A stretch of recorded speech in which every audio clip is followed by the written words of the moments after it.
Welcome to Faith Positive Radio with Dr. Joey Fawcett, the Christian business coaching conversation that increases your faith with greater joy at work so you love God and others more.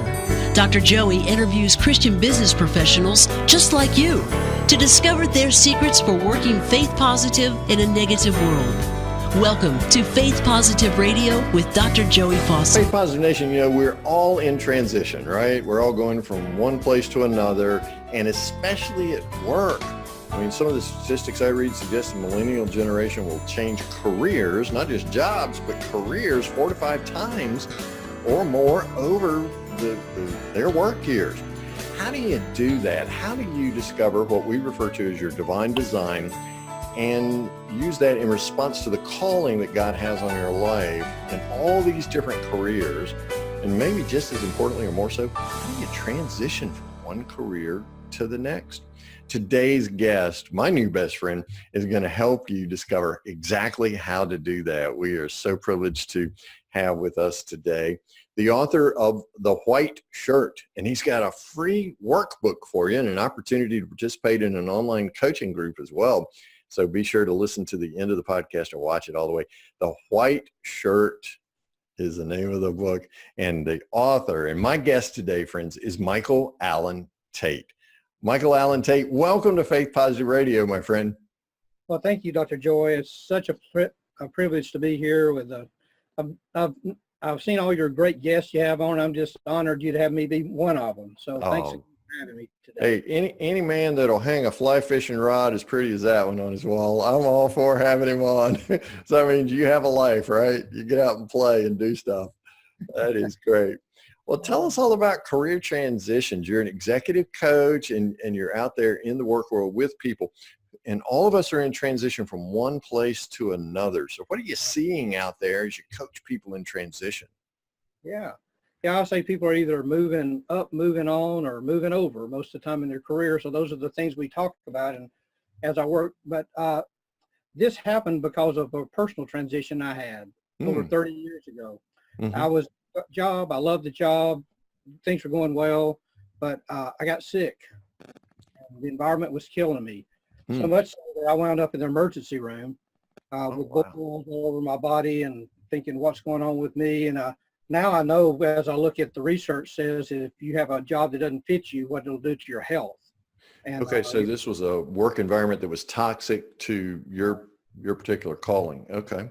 Yeah, it was, and it just didn't work. And so I just decided it was time for me to move on to do something else. Mm-hmm. I went to a career counselor. Mm-hmm. And he gave me a couple of tests and met with me a couple of times, and he put together a resume and said I should be an HR director, and he sent out 500 resumes, and I got one response. You think I was depressed before? I didn't mean to laugh out loud there. I'm sorry, but I'm thinking 1 out of 500. 1 out of 500, and that one turned into a 10-minute interview and didn't happen. And So at the end of that, I was so discouraged, but I got mad. And I said, you know what? I think I just found my calling. That is, I'll never let this happen to anyone again. Oh, wow. Because you knew you could beat those 1 out of 500 odds, right? Yeah. And, the problem was it wasn't, so I kept saying, what's wrong with me? Why didn't I even get a response? There was nothing wrong with me. I chose the wrong strategy. Oh. And the wrong strategy, which is using a resume, assuming that HR and personnel people and recruiters, that they're actually assuming there's actually a job hunting system out there, and there's not.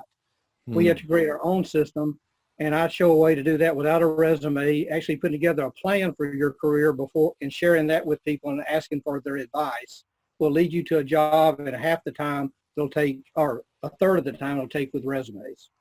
Wow. So that's a big statement, Mike, to say there is no system out there and you have to invent your own. You found that out through your own personal experience, didn't you? I did. And then after that, I actually worked in corporate outplacement where I worked, organizations were downsizing. Mm-hmm. I found I had a gift for helping people kind of find their way since, I think we teach what we most need to learn, which was how to do this. So I've been in career advising for over 20 years, and I worked with people at that point. I found that everybody wanted to get the resumes out and do that, but the few that would take their time to put together it's like it's like, if I have a business, am I going to create a brochure first or a business plan? Mm. So let's put together a plan that says, this is what my career, this is what I do well. These are some companies I could work in. This is what I really like to do. And you share that with people and talk with them. And my book shows you how to do that. And it's a terrible book. So, yeah. Right. So oftentimes it's not so much the people I'm working with or the position itself, it's my misfit with that position because it's not calling forth my best God-given strengths. Okay. All right. So you go through an identification process with people to help them understand themselves better is really what you're talking about. Sure. Yeah. The book helps you answer 3 questions. Who am I? Where is my place in the world? And how do I find it? Oh, and wow. So, let's unpack those 3 things. Who am I? How do I discover who am I? The first thing you do is the first step in the book is to draw a picture of your family career tree, because your parents influence your career more than anything else. Wow. Your parents influence your career tree. Wow. Career tree. I mean, and the people you encountered as you were growing up, your parents, your peers, profit, passion, those are the things that influence a career. And you have to be aware that your parents will have an influence. Just be aware, you don't have to follow that. You just understand it. So the first thing we do is that, because I actually worked with a guy who was 65 years old. Uh-huh. He had been in the ministry as an education guy for all those years, and he left and wanted to do something else. He didn't know what to do. We did his career tree. Half the people in his family were in banking. He had never thought about it. Now he's a community representative at a bank who goes around and does the same things, uses the same skills as ministry of counseling and helping and all that. But when we grew it out there, he went, "Oh my gosh, why don't we try the banking?" Yeah, because he had obviously been steeped in that influence for all those years. Oh, yeah. Wow. So that was a real natural fit for him, being such an integral part. I mean, like the main trunk of his family tree, right? Right. Yeah. The main part. And if you if you looked at yours, you probably see some people. I know there were authors in my background, artists, that people I didn't really realize. Yeah. We all have a kind of a DNA from that piece of it. And of course, God whispered what we should do before we were born, and we forgot it. That's really what we're trying to do. I know. So we have to uncover all those layers to get back to it. And man, you're exactly right. We've uncovered 4 generations through my mother's side of writers. And of course, I've published 7 books and written over 1,000 articles, and then have one of our daughters is a 5th generation who writes for a living. So, boy, that's the main trunk of your family tree. So in understanding who am I, which is the first step, it's looking at that family tree. How else can I discover who I am? Well, of course, going through who am I answers 3 questions. What are my skills? What are my interests? And what are my values? Okay. Skills, interests, and values. Yeah. So what skills, what do I love to work with? Data, with people, or with things, like building things or data, or, and then what are my interests? So your skills tell you that. I think of a career as like wearing a hat and standing in a field. So you wear a hat, which is your job title, your skills, and you stand in a field, which is your interest. Your interest, skills, interest. Interest tells you what industry you'll work in. All right. If I like airplanes, I'm going to wear a hat of a salesperson selling airplanes. I'm going to wear a hat of an operation selling airplanes. Gotcha. Then your values tell you what that company needs to look like. So that's the who am I piece. And man, I don't know about your experience, Mike, but in our experience in coaching, particularly Christian business professionals, that disconnect around the values piece, that is so painful when you're disconnected. When you hold one set of core values and the company that you're working for holds another and you're misaligned. But when it's aligned, you don't have to set an alarm, right? You get out of, okay, some of us do. You bounce out of bed in the mornings, right, to go. Right? Like I do. Yeah, like I do now. Yeah. And if it's a misfit, it sends you to the hospital. Which is where you started your own particular journey. Yeah. Wow. The research around health and careers is amazing. So. Yeah. Yeah, man, we do some terrible stuff to our bodies at work, don't we? When we're misaligned and misfit. So the first question that this book, The White Shirt, helps you answer, by the way, it's an enchanting parable. So it's not, I want to make sure you understand Faith Positive Nation, that it's a story, and therefore it's delightful. It's not the typical kind of business book that you may have in your head, but it's a delightful little parable. So the first question is, who am I? What's the second question? Where is my place in the world? Where is my place in the world? Right. So that is, that is what your interest tells you your place in the world. As I was saying, your interests say, well, I'm interested in this topic. I love to be around this language. Okay.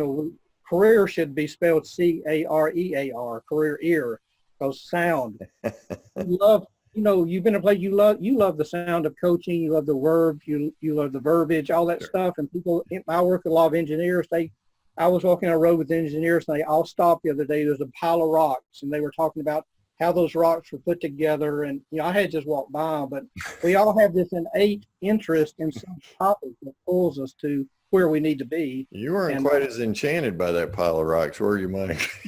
No, I was still walking. Yeah, it's a pile of rocks, guys. That does this and that. Yeah, and that's that type of rock is. But yeah. I mean, that's the eyes we look through, the ear, what we love to hear, and then your values, as we said before, those values, those things that I believe to be true need to be shared with us. That tells you where. So how, who am I, tells you my hat, where to my interests drive that. And then the last part is the how part. Yeah. So the how part. How do I discover the how? Don't send out 500 resumes.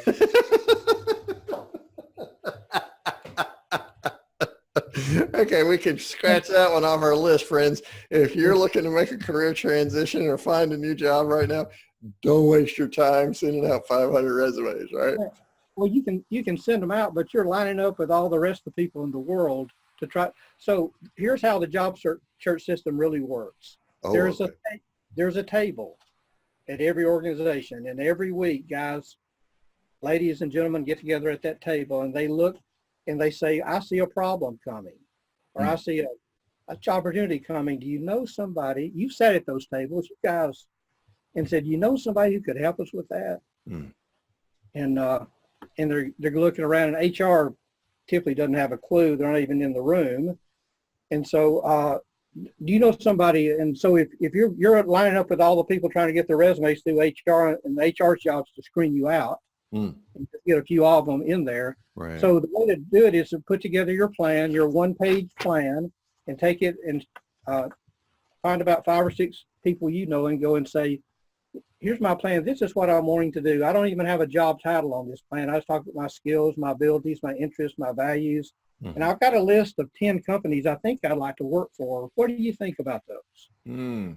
That's the approach. That's what the White Shirt book teaches you, is share a plan. And if you'll have to have a resume ultimately, when things get around to it. But what happens is, every time I worked with a guy who was making, he's making over $500,000 a year. He came to me and he said, I'm sick of this. I need to do something else. Wow. And I was thinking, now I've used this with kids and other folks. So I said, let's try this. And he took that out, and when he had 3 offers within about 6 weeks. And he said, everyone I went to said, you have a what? He said, I have a career plan I'd like to show you. I don't want to send my resume because I show you my plan. And they're going, we've never seen this before. So it kind of pulls you out of the fray and the limericks that'll run into the sea, trying to all find this one job. And, I saw a study that came out from Ascension last year that said that 40% of the college graduates out there now are working in jobs of less than $25,000 a year, coffee shop jobs. 40%? 40%. It just came out. It's actually on my website. You can go there and look at Astounding Facts, and you'll see it. Wow. 40%. So let me get this straight. These kids are graduating from college with record levels of student debt, and 40% of them are making less than $25,000 a year. And I have a picture of, and you know why? Because they assume there's a job hunting system. They're sending their resumes out to HR people. They're sending them out, going online, and I'll guarantee you they'll put 10,000 out there and maybe get one response. And so so it's because they chose the wrong strategy, just like I did 30 years ago with resumes. Instead of putting my plan and going to my parents and saying, what do you think about, they say, well, you should talk to my friend. That's how I found my first job. I told my dad, I'd like to do this. He sent me to somebody. They sent me to somebody. And actually, they didn't even have lots of times there's not a job openings. There's just a problem. Mm. We have a problem. We want somebody to, and so I saw this. I had this picture of a bunch of millennials standing against a fence, looking down like this at their iPads and their phones. Right. And I wonder why they don't have a job. Because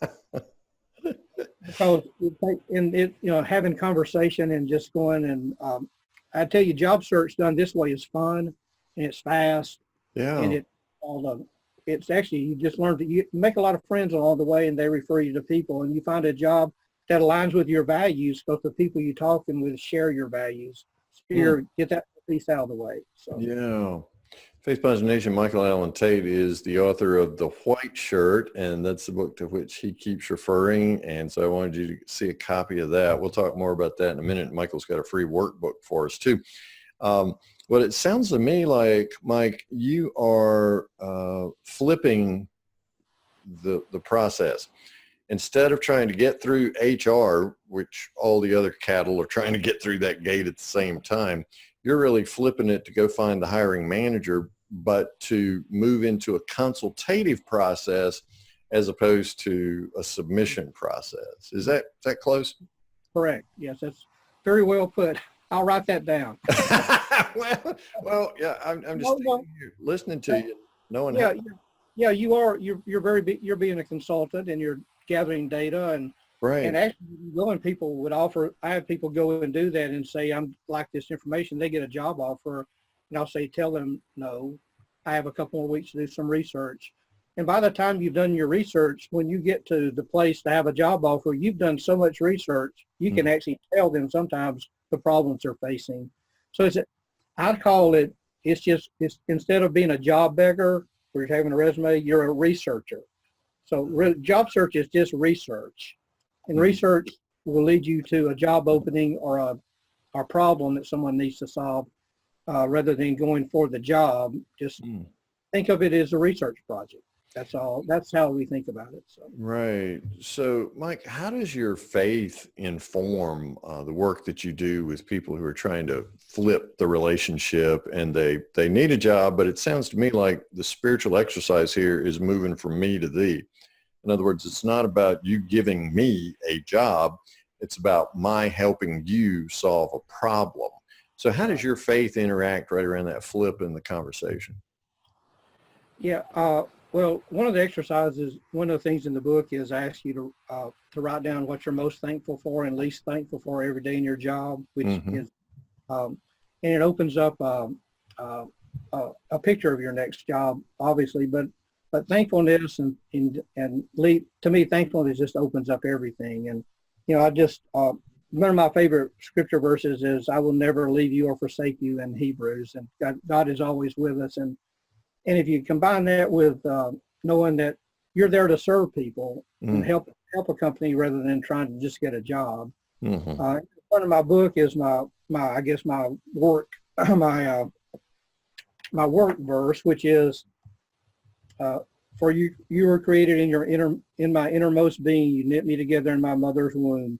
I praise you because I'm fearfully and wonderfully made. Your works are wonderful. I know that full well." Psalms 139.